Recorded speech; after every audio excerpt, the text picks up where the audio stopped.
estamos haciendo un pequeño ejemplo de lo que va a suceder en los cielos.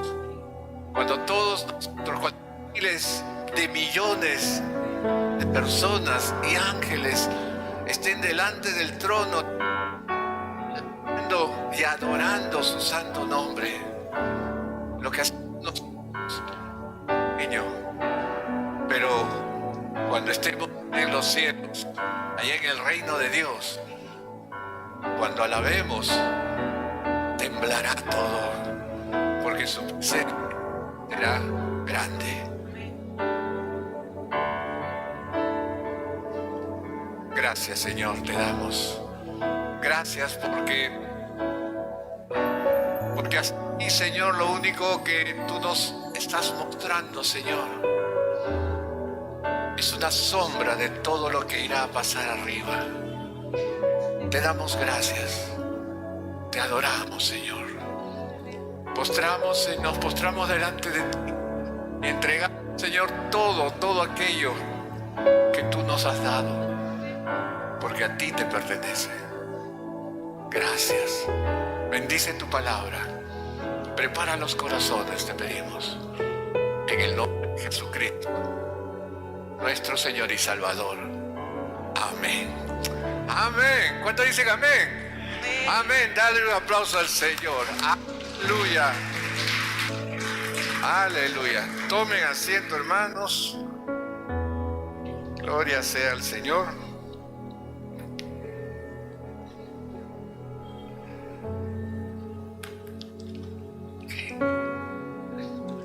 Señor los bendiga y qué bueno que estén aquí, porque hoy día tenemos un tiempo muy especial. Una palabra que el Señor me estuvo dando ya de hace cerca de 3 semanas a un mes tal vez, en la cual estábamos viendo de prepararnos para el futuro, prepararnos para lo que realmente importa, estar en la presencia de Dios. Entonces, si me puedes bajar un poco el torno, gracias. Amén. Así que sí, yo quisiera empezar de que nosotros como padres sabemos de que si hay algún peligro, estaríamos nosotros advirtiendo a aquellos que nos siguen o que están a nuestro lado para que tengan cuidado y no vayan a caer en ese peligro, ¿cierto? Cuando somos padres, estamos nosotros siempre alertas del peligro que puede suceder con nuestros hijos, y siempre estamos como más que alertas, estamos ahí pendientes para evitar de que les suceda algo. Pero cuando son pequeños nosotros les advertimos acerca de muchas cosas que suceden o sucederán en la vida.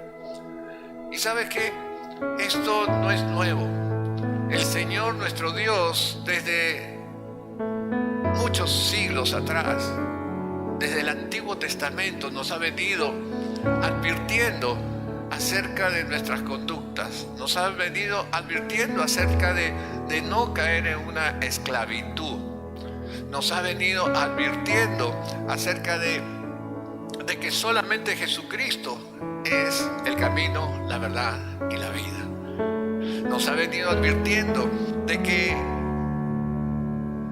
después de esta vida hay una vida mucho mejor, una vida maravillosa. Y lo que quiero hoy compartir con ustedes es esta advertencia que Dios nos ha dado. Y si habría que ponerle un título, sería Historia del Futuro. Historia del Futuro. Acompáñenme por favor al Evangelio según San Lucas, capítulo 16, verso del 19 en adelante. San Lucas, capítulo 16, verso 19. Gracias, mi hermano. En adelante.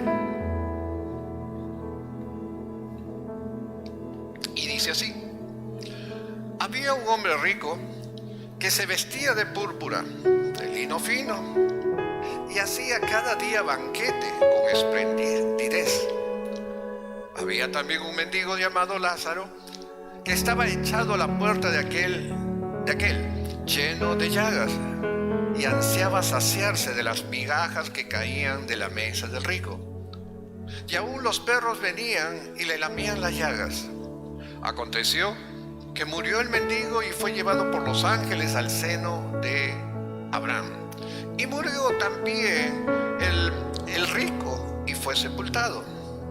Y en el Hades alzó sus ojos estando en tormentos, y vio de lejos a Abraham y a Lázaro en su seno.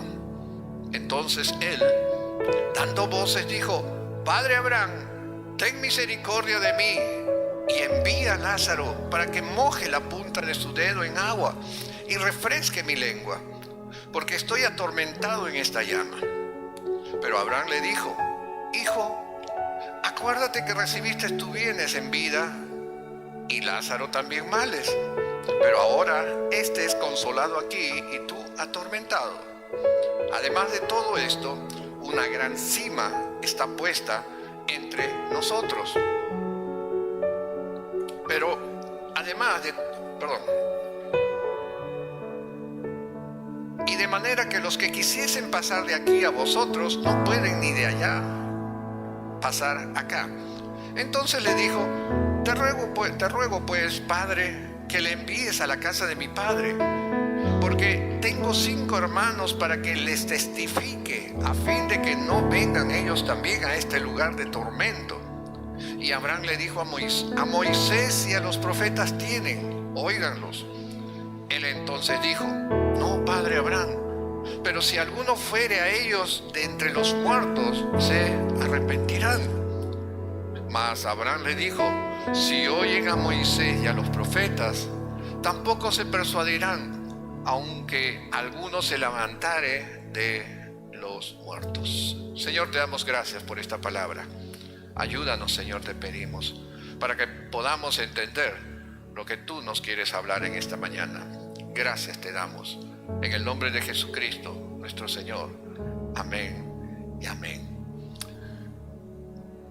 Decía que desde el Antiguo Testamento Dios nos ha estado hablando, nos ha estado dando advertencias acerca de lo que nos depara en el futuro. Un ejemplo de cuán sordera espiritual podemos tener es, por ejemplo, la de Noé. Noé estuvo construyendo por más de 100 años un arca y todos se burlaban de él.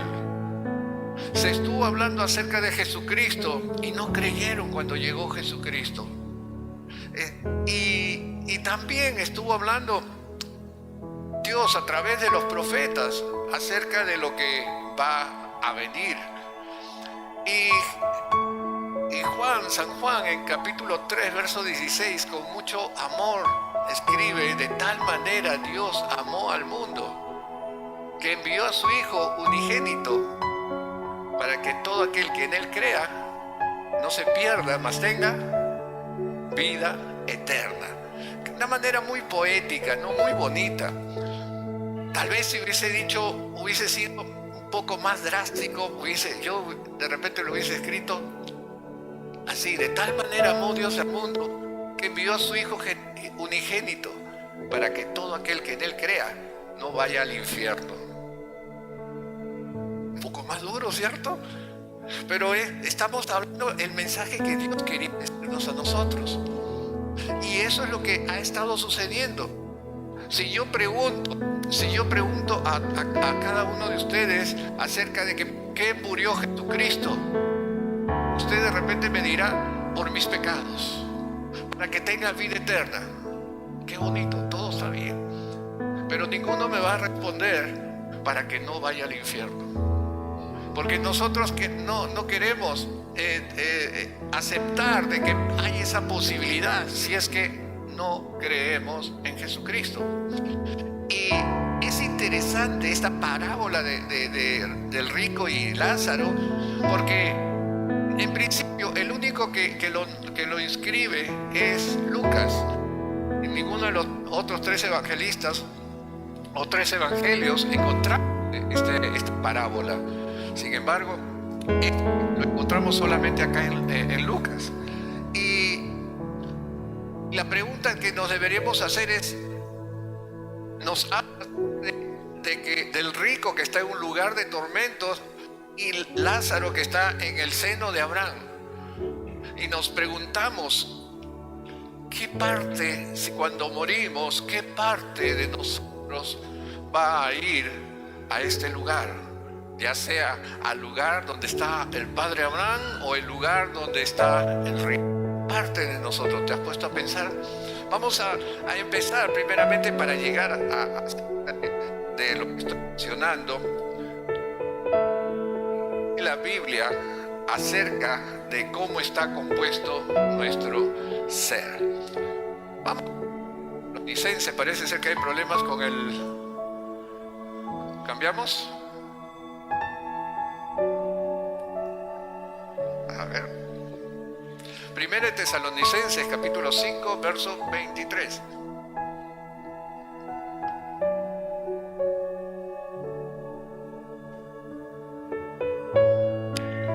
Amén. Ahí está mejor. Primera de Tesalonicenses, capítulo 5, 23, ¿qué dice? ¿Qué dice la Biblia acerca de cómo estamos compuestos, cómo está compuesto nuestro ser? Dice: y el mismo Dios de paz os santifique por completo, y todo vuestro ser, espíritu, alma y cuerpo, sea guardado irreprensible para la venida de nuestro Señor Jesucristo. Acá nos damos cuenta cómo Dios nos ha creado. Nos ha creado seres tricómonos, seres que está compuesta nuestra tricotomía de cuerpo, alma y espíritu. Cuerpo, alma y espíritu, que en griego viene a ser soma, psique y neuma. ¿Ok? Con eso en mente. Entonces, ¿qué cosa es el espíritu? Entremos a qué cosa es el espíritu. El espíritu es nuestra parte más profunda. El espíritu es aquel ser que es interno, que se comunica con Dios, que hace contacto con Dios. Si vamos a Juan capítulo 4, 24, dice: Dios es espíritu. Dios es espíritu, y los que le adoran en espíritu y en verdad es necesario que lo adoren. Tenemos que adorar a Dios en espíritu, con nuestro espíritu. Cuando estamos adorando a Dios, cuando estamos levantando nuestras manos a Él, lo estamos haciendo con nuestro cuerpo, es cierto. También estamos adorándolo con nuestra alma, con nuestras emociones, nuestros sentimientos. Pero debemos adorarle con nuestro espíritu, en ese momento que hay la conexión con Dios. Y después va a ver por qué hay esa conexión con Dios en nuestro espíritu. Cuando obedecemos a Dios, o al Espíritu de Dios que mora en nosotros, entonces dice que vamos a caminar en el Espíritu y ya no vamos a estar bajo la ley, lo dice en Gálatas 5:18. Cuando caminamos en el cuerpo, vamos a estar pecando, pero si caminamos en el Espíritu, no hay ley. Ese es el Espíritu. Ahora, el alma. ¿Qué cosa es el alma? En el alma está nuestro propio yo. Cada uno, ¿no? Cada uno de nosotros tenemos un tipo o psicotipo, como dice algunos escritos. Algunos son flemáticos, otros son sanguíneos, otros son, ¿qué más? Vénicos, ¿qué más? Colérico, ¿no? Colérico, pero hay otros que hay combinaciones, me parece también, ¿no? De cada uno de esos. Amén, me está diciendo Itan. Muy bien. El salmista decía, ¿no? El salmista decía, miren, vamos a acompañarme en Salmos 43:5, y miren lo que nos dice, describía el salmista David. Nos dice: ¿por qué te abates, oh alma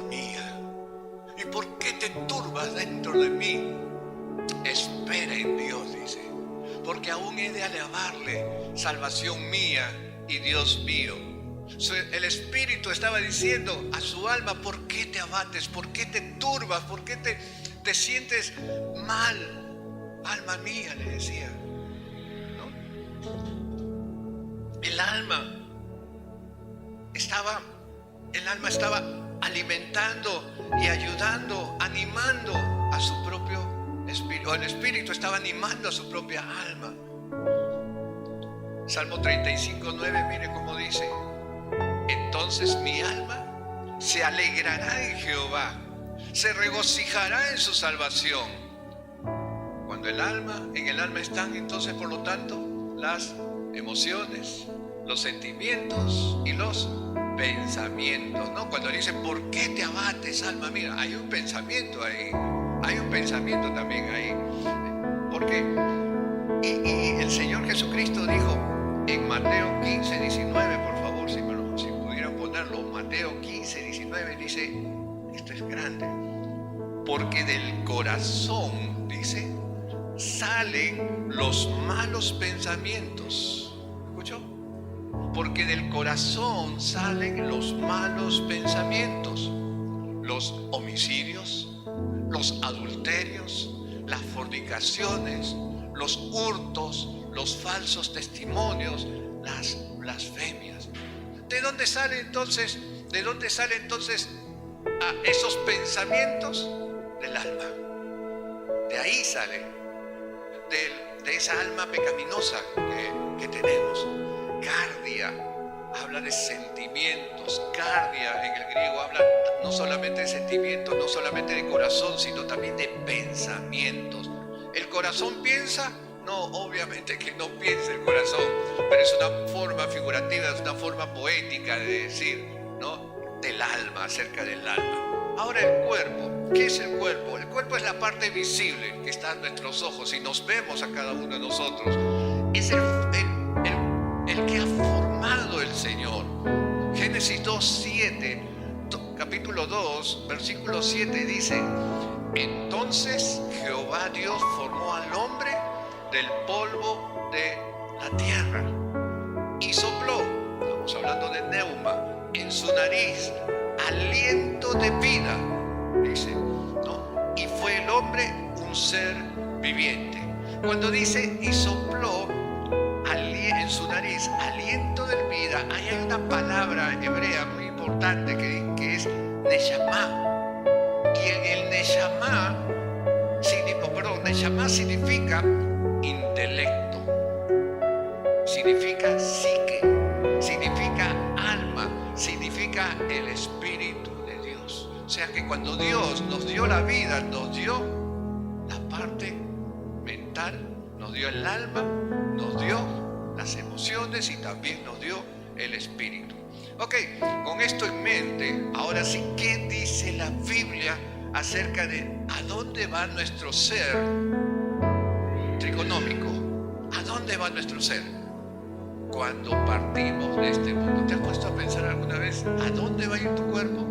¿O dónde vas a ir cuando partas de este mundo? ¿O hay alguien que no va a partir de este mundo? A ver, levante la mano. No, ninguno, ¿no? Todos vamos a partir en algún momento. A ver, la Biblia dice, ¿qué es lo que dice del cuerpo? Cuando morimos, dice la Biblia, nuestros cuerpos van a volver al polvo. Génesis 3:19, segunda parte, dice así: hasta que vuelvas a la tierra, porque de ella fuiste tomado, pues polvo eres y al polvo volverás. O sea, vamos a ir a la tierra. El Espíritu, ¿dónde va a ir el Espíritu? Eclesiastés 2:7. El Espíritu que nos dio vida, en el momento que Dios sopla en nuestra nariz, hay el Espíritu, el aliento de vida. ¿Dónde va a ir todo esto? Eclesiastés 12:7 dice, y el polvo vuelva a la tierra como era, y el Espíritu vuelva a Dios que lo dio. Repito, y el polvo vuelva a la tierra como era, el cuerpo, y el Espíritu vuelve a Dios que lo dio. O sea, en el momento que morimos, nuestro cuerpo va a la tierra.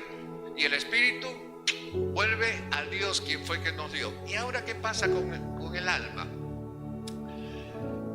Vamos a ver. Jesucristo en la parábola, ahora sí vamos a la parábola, nos enseña a dónde va el alma. Veamos cómo nos revela aquí Jesucristo acerca del alma. Primero en el verso 22, Lázaro cuando parte, qué interesante, cuando Lázaro muere, ¿qué es lo que pasa? ¿Por quién es llevado? Por los ángeles. Acuérdese, Lázaro es llevado por los ángeles. Así que si tú estás en Cristo y eres de Cristo, el día que partas no vas a estar solo o sola. Van a venir ángeles y te van a acompañar y te van a llevar. El rico por su parte, cuando no lo recoge ningún ángel, ni le dan la bienvenida, nada. Él fue, dice, directamente fue enterrado, dice, o sepultado en la versión. Pero los dos sí se pueden ver a la distancia, según el verso 23. Y el rico, y ahí vamos a ver dos lugares. El rico estaba en el Hades, en el lugar de tormento. Estaba en un lugar donde estaba siendo atormentado, según el verso 23 y 24. Pero, ¿no? Y dice que había en el Hades una llama. No estaba diciendo de que era un fuego intenso. Dice una llama que lo atormentaba, dice. Ese es el Hades. Pero de lejos vio a alguien, a Lázaro. Y Lázaro estaba en el seno de Abraham, recostado en el pecho de Abraham. Y ese es algo que los judíos entendían de que era el paraíso. Para ellos entendían de que era el lugar de descanso, el paraíso que era para ellos. Recuerda cuando murió antes de que muera Jesús, uno de los ladrones le dijo: Señor, acuérdate de mí cuando estés en tu reino. Jesucristo, ¿qué le dijo? De cierto os digo que hoy estarás conmigo. ¿En dónde? En el paraíso, en el seno de Abraham. Dos lugares donde vamos a ir, o al paraíso o al Hades. ¿Ok? Por lo tanto, los impíos van a ir al lugar de tormento, mientras que los creyentes van al paraíso. Y ahora lo vamos a ver por qué. Representado por el seno de Abraham. Entonces, el Hades, según esta parábola de Jesucristo, es un lugar, valga la redundancia, de tormento. No es el infierno, no es el lago de fuego. ¿Ok? Y el otro lugar es el paraíso. Ahora, hasta aquí y nunca el Señor Jesucristo ha dicho o dijo que existía un purgatorio. Eso no es bíblico. El purgatorio no existe. El purgatorio se cree de que es un lugar donde las almas tienen que pagar unas penas para poder luego ir al paraíso. No es bíblico. No es bíblico. ¿Okay? Incluso ahí escuché de que hay historias o hay, ¿cómo se dice?, tradiciones de que es necesario hacerle algunos servicios espirituales para que salga del purgatorio. No, hermanos, lo he dicho siempre, incluso lo digo en el velorio. En los velorios, cuando me invitan a que pueda hacer una palabra, llevar la palabra de Dios, les digo: aquí el hombre o aquí la mujer acaba de cerrar su file, acaba de firmar su último movimiento, y ahí quedó. Lo que hizo en vida, y eso está inscrito en los libros que vamos a ver más adelante. Entonces, cuando el Señor se refiere al infierno, entonces, sí, el Señor se refirió del infierno en un momento.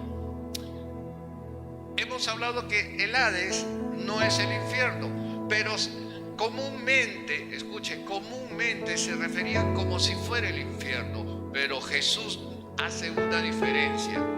Cuando Jesús se quería referir a lo que era el infierno, hablaba acerca del Gehenna. Gehenna era un lugar donde había mucho fuego, incluso azufre, que lo vamos a ver. Jesús habla del Gehenna porque ellos podían entender qué cosa era el Gehenna. El Gehenna era un lugar, un valle, representado por el valle de Hinnom.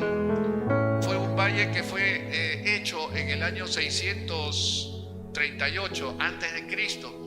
¿Por qué y para qué? Para poder ahí, era el basurero de Jerusalén. ¿Para qué? Para llevar ahí todos los desechos. Es más, los cuerpos, ¿no? Algunos cuerpos que eran apedreados, que eran matados, que estaban enfermos, los llevaban a ese lugar. Los mataban y después de muertos los llevaban a ese lugar para que se queme todo eso, ¿no? Es más, se sabía de que si los muertos no se quemaban completamente en ese lugar, los gusanos inmediatamente los carcomían, y esa era la imagen. Y para mantener el fuego echaban azufre, mucho azufre, para que ese fuego se mantenga siempre vivo. Era un lugar que nunca dejaba de estar prendido. Y cuando Jesús habla del Gehenna, se refería a eso, y ellos lo entendían. Y si vamos a Mateo 5:22, segunda parte, miren lo que dice: cualquiera que le diga fatuo a su hermano quedará expuesto al Gehenna. Ahí sí se refiere el Señor a este lugar, quedará expuesto al Gehenna. Vamos a Mateo 18:8. Mira lo que dice Mateo 18:8.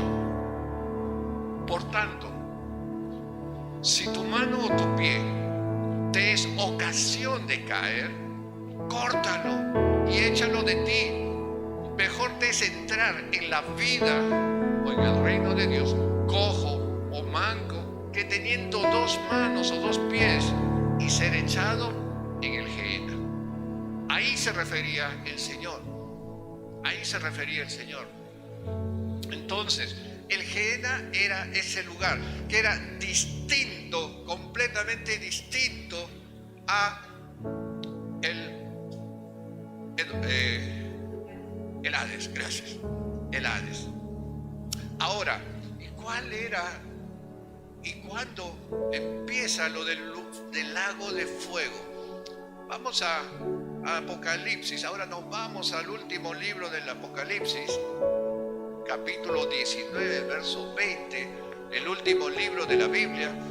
Si te pasaste del último libro, estás en el diccionario ya. Apocalipsis 19, 20 dice así: y la bestia fue apresada, y con ella el falso profeta, que había hecho delante de ella las señales con las cuales había engañado a los que recibieron la marca de la bestia y habían adorado su imagen. Estos dos fueron lanzados vivos dentro de un lago de fuego que arde con azufre. Había una similitud, ¿cierto? Y eso es lo que el Señor Jesús había dicho del Gehenna. Ahora San Juan estaba viendo lo que iba a pasar. Historias del futuro. Ok, sigamos. Vamos al 20, capítulo 20, verso 10. Miren lo que dice nuevamente acerca de este lago que va a existir. Y el diablo, 20:10, dije, ¿no? Sí. Apocalipsis 20, verso 10.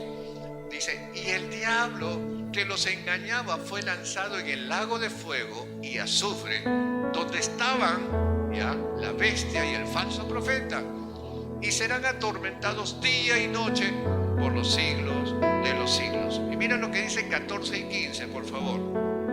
14 dice: y la muerte y el Hades fueron lanzados al lago de fuego. estamos en el 14, por favor. 20:14. Para ir siguiendo. ¿Sí? Apocalipsis 20, verso 14. Ahí está. Y la muerte y el Hades fueron lanzados al lago de fuego. Esta es la muerte segunda. 15. Y el que no se halló inscrito en el libro de la vida, atención, fue lanzado al lago de fuego. Ok. El infierno finalmente es el lugar de castigo eterno para todos los rebeldes, para todos aquellos que se rebelaron y que no estuvieron debajo de Dios, así como los ángeles y así los humanos. Recuerden cuando el Señor dice que ni los fornicarios, ni los idólatras, ni los hechiceros heredarán el reino de Dios. Cuando dice eso, está diciendo que no van a ir al reino de Dios, sino van a ir al infierno. Eso es lo que dice. Así de tajante. Entonces, este lugar es descrito como un lugar de fuego y azufre. Y aquellos que van a estar ahí van a tener una agonía indecible, de carácter implacable. Aquellos que han rechazado a Cristo y están en la morada temporal de los muertos, ahí en el paraíso me refiero, al revés. Aquellos que han rechazado a Cristo y están en la morada temporal, en el Hades, están temporalmente ahí para luego pasar como destino final el lago de fuego y azufre. Apocalipsis es muy concluyente. Miren lo que dice Apocalipsis 6:9. Todas las almas justificadas están delante del trono de Dios.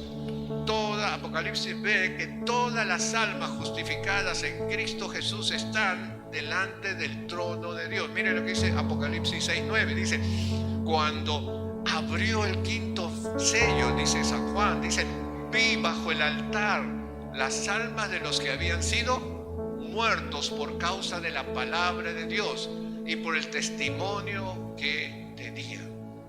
Las almas van a estar delante del trono de Dios, no aquellos que no aceptaron a Dios. La advertencia de Dios, como dije, la advertencia de Dios, San Juan capítulo 3, versos 16 y 17, ya lo dijimos hace un momento, dice, porque de tal manera amó Dios a este mundo, al mundo, que ha dado a su Hijo unigénito, para que todo aquel, para que todo aquel que en Él cree no se pierda, mas tenga vida eterna. 17, por favor. Porque dice, porque no envió Dios a su Hijo al mundo para condenar al mundo, sino para que el mundo sea salvo por Él. 18. Dice 18. El que en Él cree, el que en Él cree no es condenado. Y acuérdate esa palabra condenado, que cuando hablamos de condenación estamos hablando de un juicio. ¿Ok? No es condenado porque no ha creído en el nombre del unigénito Hijo de Dios. ¿Por qué dije yo, acuérdate esa palabra condenado? Porque los que van a ser condenados van a pasar por un juicio, porque Dios es justo. ¿Y cuándo va a ser ese juicio? Valga la redundancia, en el juicio final, cuando venga el trono blanco, que eso lo vamos a ver mucho después y tal vez en una segunda parte. Y el resto, ¿qué va a pasar con el resto de las personas? El resto de las personas vamos a estar con Cristo, vamos a estar con el Señor. Por eso la advertencia está puesta, está dada desde muchos años atrás. Hermanos, ser cristianos no es un juego. Ser cristianos es un modo de vida. Ser cristianos es seguir a Cristo. No es quiero hacer lo que mi cuerpo desea. No quiero hacer lo que yo quiero hacer. No se trata de eso. El Señor ya dio decálogos. El Señor ya dio sus mandatos. El Señor ya dio cómo debemos comportarnos. Acuérdate que cuando Adán y Eva comieron del árbol que fue prohibido, ¿qué árbol fue? El árbol de la sabiduría, del bien y del mal. Entonces, si comimos, vamos a decir así, literalmente, comimos de ese árbol, todos nosotros sabemos lo que es bueno y lo que es malo. ¿Sabemos o no sabemos? Claro que sí. No necesitamos, si alguien no ha escuchado de Cristo, si alguien no ha escuchado de ninguna religión, sabe dentro de sí mismo qué cosa es bueno y qué cosa es malo. Así que no hay justificación. La advertencia ya está dada por el Señor. Ahora, va a ver qué dice la Biblia acerca de la resurrección. ¿Habrá resurrección? Claro que sí, va a haber resurrección. Voy a dar solamente unos ejemplos para no extenderme mucho. En la Biblia, en Primera de Reyes 17:22, Elías se postró sobre un niño que había muerto y resucitó. En Segunda de Reyes 4:32, el hijo de una mujer sunamita, lo mismo. Vino Eliseo y resucitó a este hijo. Si vemos en el Nuevo Testamento, Jesucristo resucitó a la hija de Jairo, ¿cierto? Al hijo de la viuda de Naín, a Lázaro, que lo conocemos mucho más claro, a Tabita, que lo resucitó Pedro, y muchos más. Pero la más importante es la resurrección de Jesucristo. Entonces, ¿existe la resurrección? Claro que existe. Jesucristo dijo: yo soy la resurrección y la vida, y el que cree en mí, aunque esté muerto, vivirá. El que cree en mí, aunque esté muerto, vivirá. ¿Tenemos que morir? Sí, tenemos que morir, porque nosotros no podemos ir al reino de Dios con este cuerpo corruptible. Tenemos que ser transformados por un cuerpo incorruptible. ¿Tenemos que morir? Sí, porque tenemos que cambiar este cuerpo mortal por un cuerpo inmortal. ¿Tenemos que morir? Sí. Hebreos 9:27 dice: y de la manera que está establecido para los hombres, que muera una sola vez, y después de esto, el juicio. La resurrección, hermanos, es la restauración de la vida. La resurrección es volver a vivir después de la muerte con toda la plenitud, con tu personalidad, con esa personalidad que Dios te ha dado. Aleluya. ¿Cuáles ahora serán las resurrecciones futuras? Amén. Vamos a Primera de Corintios, por favor acompáñenme. Primera de Corintios capítulo 15.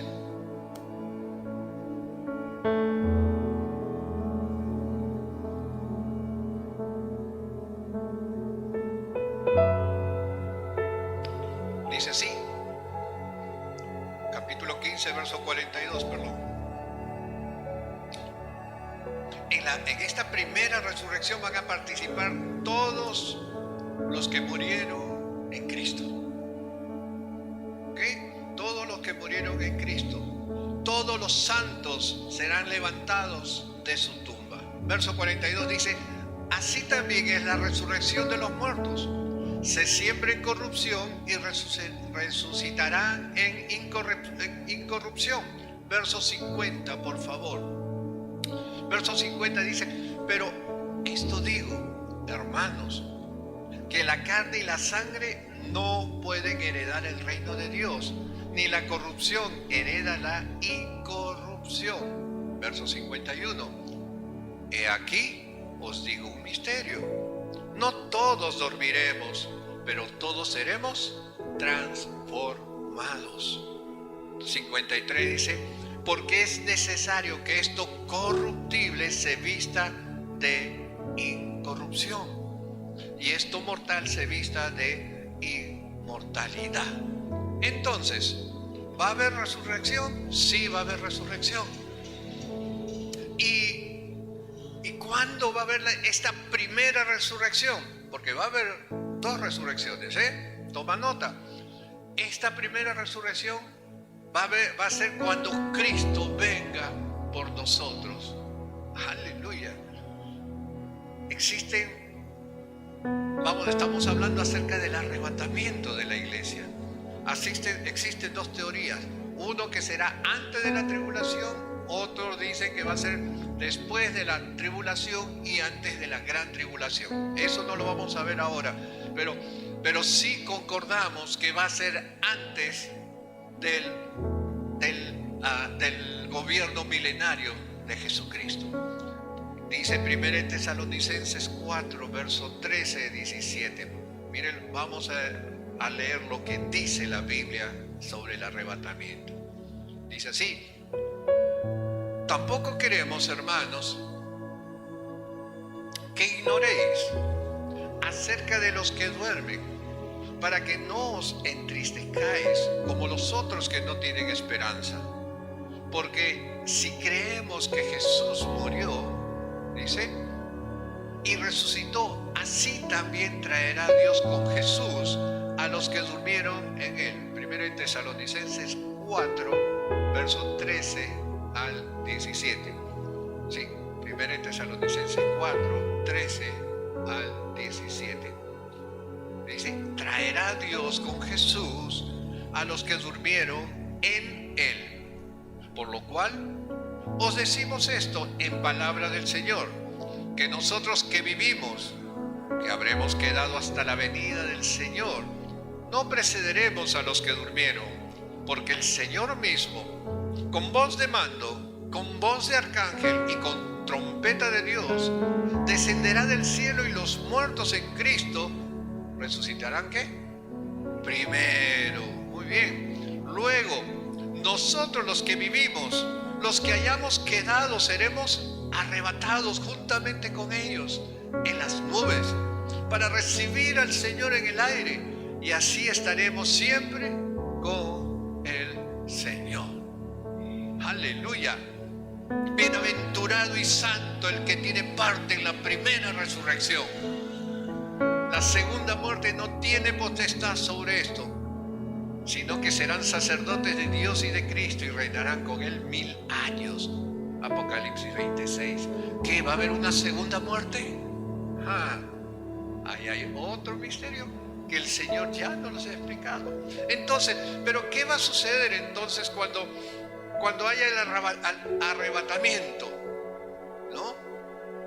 Cuando haya el arrebatamiento, vamos a ir con el Señor a los cielos. Vamos a estar con Él.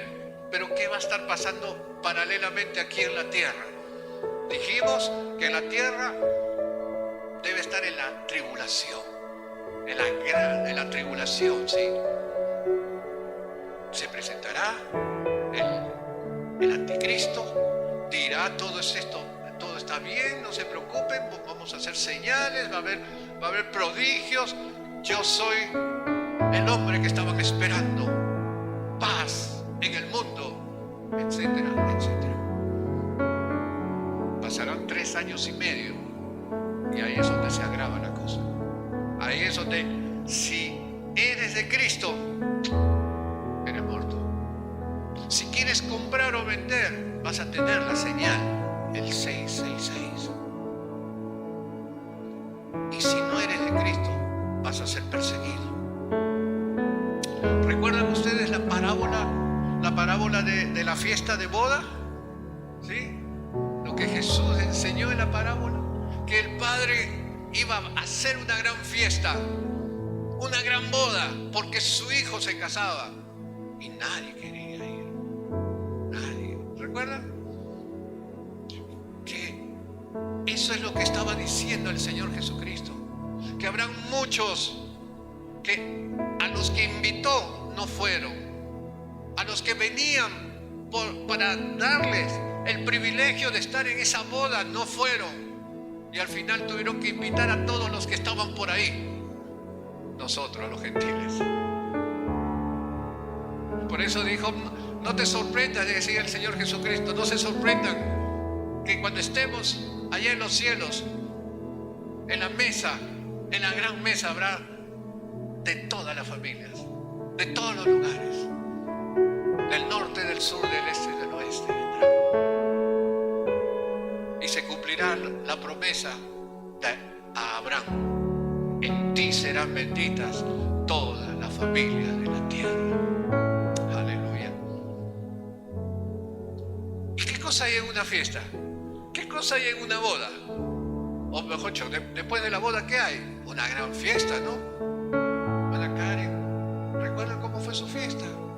Todos tristes, ¿no? No, ¿no es cierto? Todos tristes, Juan, Ana María, todos tristes de su fiesta. No, todos contentos, ¿cierto? Había comida, ¿no? Todos, había refrescos, había de todo. Todos felices. Menos el novio, dice que se dice. Todos felices, dice. Había fiesta. Y así es la boda. En la boda del Cordero va a haber fiesta, hermanos. Vamos a estar gozándonos. Va a haber un gran buffet. Sí, vamos a comer. ¿Por qué? ¿Por qué vamos a comer? Señor Jesús, cuando estuvo aquí, dijo: no soy un fantasma, yo estoy aquí. Comió pescado, comió miel, un panal de miel. ¿Qué fantasma come? Decía él. Así que en los cielos vamos a estar disfrutando también de la comida. Vamos a estar disfrutando de un buen café. Aleluya. Déjame creer en eso. Aleluya. Pero, porque es necesario. Pero, ¿y qué más? ¿Qué más va a pasar? Durante la boda va a empezar los regalos, pero no para el Señor, sino ahora para nosotros, los que estemos, porque vamos a estar delante del tribunal de Jesucristo, que dice Segunda de Corintios, por favor, capítulo 5, verso 10. Segunda de Corintios, capítulo 5, verso 10, dice así: porque es necesario que todos nosotros, dice, comparezcamos ante el tribunal de Cristo, para que cada uno reciba según lo que haya hecho mientras estabas en el cuerpo, sea bueno o sea malo. Está hablando de los premios, está hablando de los galardones, está hablando de las coronas. ¿Qué tipo de corona quieres tú? ¿Qué tipo de galardón quieres tú? Eso va a depender de lo que tú hagas ahora, hoy, aquí. No después de muerto. Ahora, aquí, ¿cómo haces? Perdón, 1 Corintios 9:25 dice Pablo: todo aquel que lucha, de todo se abstiene, ellos a la verdad, para recibir una corona corruptible, pero nosotros una incorruptible.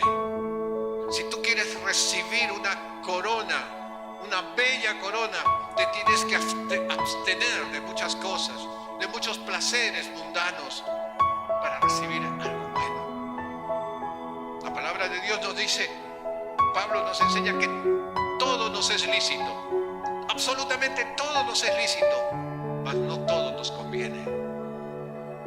Que tenemos que saber qué elegir, tenemos que saber qué decisiones tomar para poder ganar esas coronas. Aleluya. Santiago 1:12 dice: bienaventurado el varón que soporta la tentación, porque cuando haya resistido la prueba, recibirá la corona de vida que Dios ha prometido a los que le aman. Amén. Y vamos directamente ahora a la batalla del Verbo. Al tercer año y medio de la gran tribulación, o sea, al séptimo año, descenderá el ejército del Señor. Apocalipsis, por favor, búscame Apocalipsis 19, a partir del 11 al 21. Son 10 versos, pero muy interesantes de lo que va a pasar. Apocalipsis 19, verso 11. Y dice así: y vi un gran trono blanco, y al que estaba sentado en él, delante, me estoy equivocando yo, 19, 11, ya. Entonces vi el cielo abierto, y he aquí un caballo blanco, y el que lo montaba se llamaba Fiel y Verdadero, y con justicia juzga y pelea. Sus ojos eran como llama de fuego, y había en su cabeza muchas diademas, y tenía un nombre escrito que ninguno conocía sino él mismo. Estaba vestido de una ropa teñida en sangre, y su nombre es el Verbo de Dios. Y los ejércitos celestiales, vestidos de lino finísimo, blanco y limpio, le seguían en caballo blanco. De su boca sale una espada aguda para herir con ella a las naciones, y él las regirá con vara de hierro, y él pisa el lagar del vino del furor y de la ira del Dios Todopoderoso. 16. Y en su vestidura y en su muslo tienen escrito este nombre: Rey de Reyes y Señor de Señores. Y vi a un ángel que estaba en pie en el sol y clamó a gran voz diciendo: a todas las aves que vuelan en medio del cielo, venid y congregaos a la gran cena de Dios, para que comáis carnes de reyes y de capitanes, y de carnes de fuertes, carnes de caballo y de sus jinetes, y carnes de todo libre y esclavo, pequeños y grandes. Y vi a la bestia, a los reyes de la tierra y a sus ejércitos reunidos para guerrear contra el que montaba el caballo y contra su ejército. Y la bestia fue apresada, y con ella el falso profeta que había hecho delante de ella las señales con las cuales había engañado a los que recibieron la marca de la bestia y habían adorado su imagen. Estos dos fueron lanzados vivos dentro de un lago de fuego que arde con azufre. Y los demás fueron muertos con la espada que salía de la boca del que montaba el caballo, y todas las aves se saciaron de las carnes de ellos. Qué tremendo lo que iba a suceder, lo que va a suceder. El mismo Cristo vendrá con todo su ejército para apresar a la bestia, al falso profeta. Pero ¿sabe qué me gusta el verso 14? El verso 14 dice así: y los ejércitos celestiales, vestidos de lino finísimo, blanco y limpio, les seguían en caballo blanco. ¿Te has puesto a pensar quiénes eran ese ejército celestial que estaba vestido con lino fino blanco? Todos aquellos que fuimos a la presencia de Jesucristo, a la boda del Cordero. Cuando llegó el momento, le dijo el Señor: hermanos, muchachos, vamos, que tenemos que guerrear. Y todos estaban limpios. ¿Por qué? Porque ahora tenían vestidura limpia, tenían lino fino, estaban con nuevas vestiduras, las vestiduras que Dios quiere darnos a ti y a mí. Aleluya. Y todos nosotros estaremos en esta batalla. Todos nosotros estaremos con el Señor, con el Rey de Reyes y Señor de Señores. Y finalmente, quiero ir ya concluyendo. Jesucristo mismo gobernó por 1000 años. Por 1000 años. Si vemos Apocalipsis 20, una vez más, del 1 al 3, Jesucristo mismo estaba aquí con todos nosotros. Todos nosotros estábamos juzgando a aquellos que teníamos que juzgar. Mire lo que dice capítulo 24 al 6, dice: y tronos se levantaron sobre ellos los que recibieron facultad de juzgar, y vi las almas de los decapitados por causa del testimonio de Jesús y por la palabra de Dios, los que no habían adorado a la bestia ni a su imagen, y que no recibieron la marca en sus frentes ni en sus manos, y vivieron y reinaron con Cristo 1000 años. Aquellos que murieron en la época de la gran tribulación y de la tribulación, aquellos que murieron en Cristo, aquellos que no fueron arrebatados en ese momento y murieron, fueron directamente donde el Señor. Ahí se les vio. San Juan está diciendo: y vi a aquellos que no habían recibido ni la marca, y aquellos que no habían aceptado renunciar a Cristo, a pesar que no fueron arrebatados. Pero dice algo más: pero los otros muertos no volvieron a vivir. Esto es, no volvieron a ser resucitados todavía, hasta que se cumplieron 1000 años. Esta es la primera resurrección. Luego viene la batalla final. La batalla final es cuando, después de los 1000 años que se cumplió, Satanás vuelve a engañar a todos. Vuelve a engañar a todos. Y dice 20 del verso 7 al 10, dice: cuando los 1000 años se cumplan, Satanás será suelto de su prisión y saldrá a engañar a las naciones que están en los 4 ángulos de la tierra, a Gog y a Magog, a fin de reunirlos para la batalla, el número de los cuales es como la arena del mar, y subieron sobre la anchura de la tierra y rodearon el campamento de los santos, esto es Jerusalén, y la ciudad amada. Y de Dios descendió fuego del cielo y los consumió, y el diablo que los engañaba fue lanzado al lago de fuego, ahora sí, y azufre, donde estaba la bestia y el falso profeta, y serán atormentados día y noche por los siglos de los siglos. O sea, esta fue la última batalla, y ahí murieron todos. Ya no había más que iban a morir. Todos habían sido muertos. Juicio final.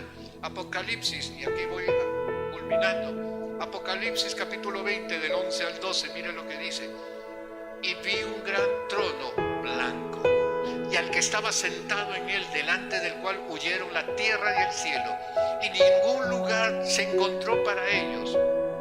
Escucha: y vi a los muertos, grandes y pequeños, de pie ante Dios, y los libros fueron abiertos, y otro libro fue abierto, el cual es el libro de la vida. Y fueron juzgados los muertos por las cosas que estaban escritas en los libros, según sus obras.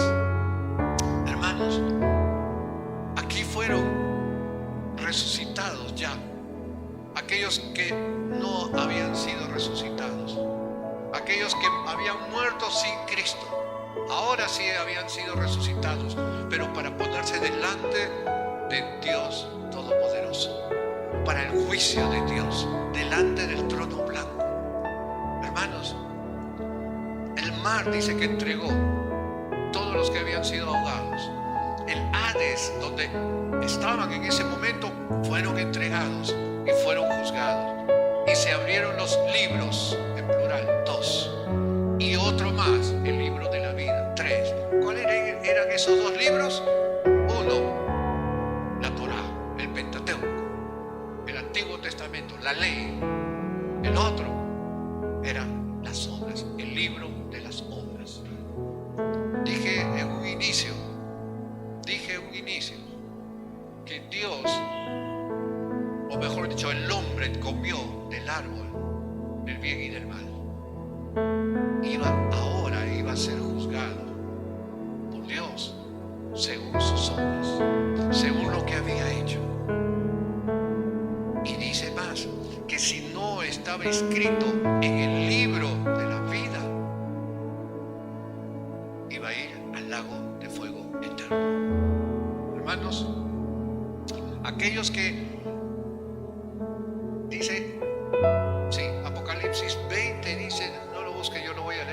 mar entregó los muertos que había en él, y la muerte y el Hades entregaron los muertos que había en ellos.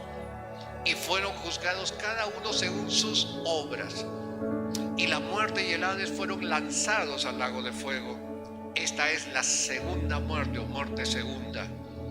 Y finaliza diciendo: y el que no se halló inscrito en el libro de la vida fue lanzado al lago de fuego.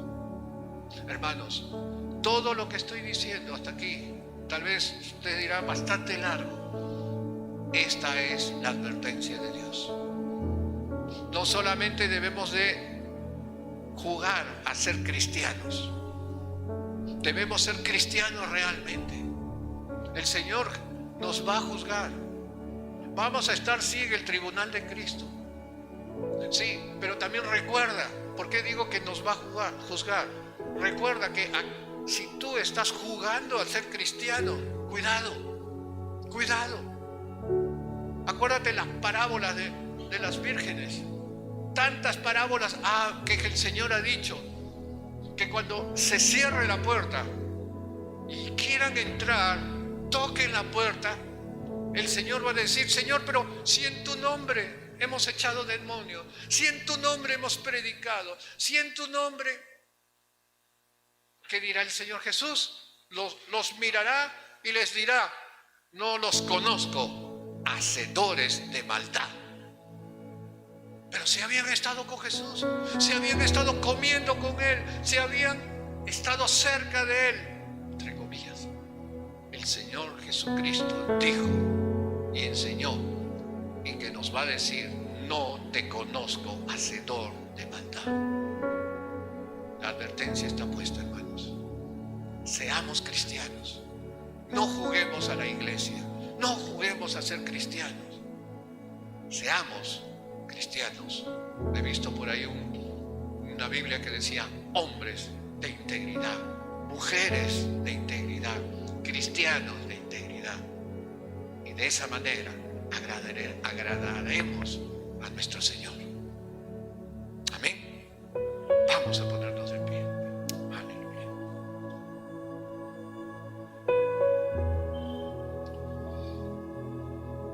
Bendito Padre Celestial, en verdad es bastante grande y fuerte lo que tú nos anuncias, Señor. Pero gracias te damos, porque es necesario que entendamos, mi buen Dios, que tu palabra se cumple, Señor.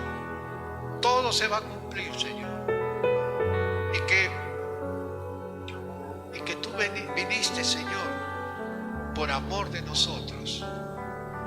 No queremos ser, Señor, como aquellos que no te recibieron cuando tú viniste a hacer la obra. Sé que no puedo pedir misericordia por ellos, porque ellos ya murieron. Pero sí quiero pedirte misericordia por aquellos que aún no te han conocido, Señor, para que tengan la oportunidad, Señor, de buscarte, para que tengan la voluntad, Señor, de conocerte. Bendito Dios, oro por cada hombre o cada mujer, Señor, que aún es tentado en su cuerpo, Señor, para hacer lo incorrecto, Señor. Porque tú ya nos enseñaste qué debemos de hacer. Y porque hay en nuestro corazón, Señor, lo que es bueno y lo que es malo, Señor. Ayúdanos, Señor.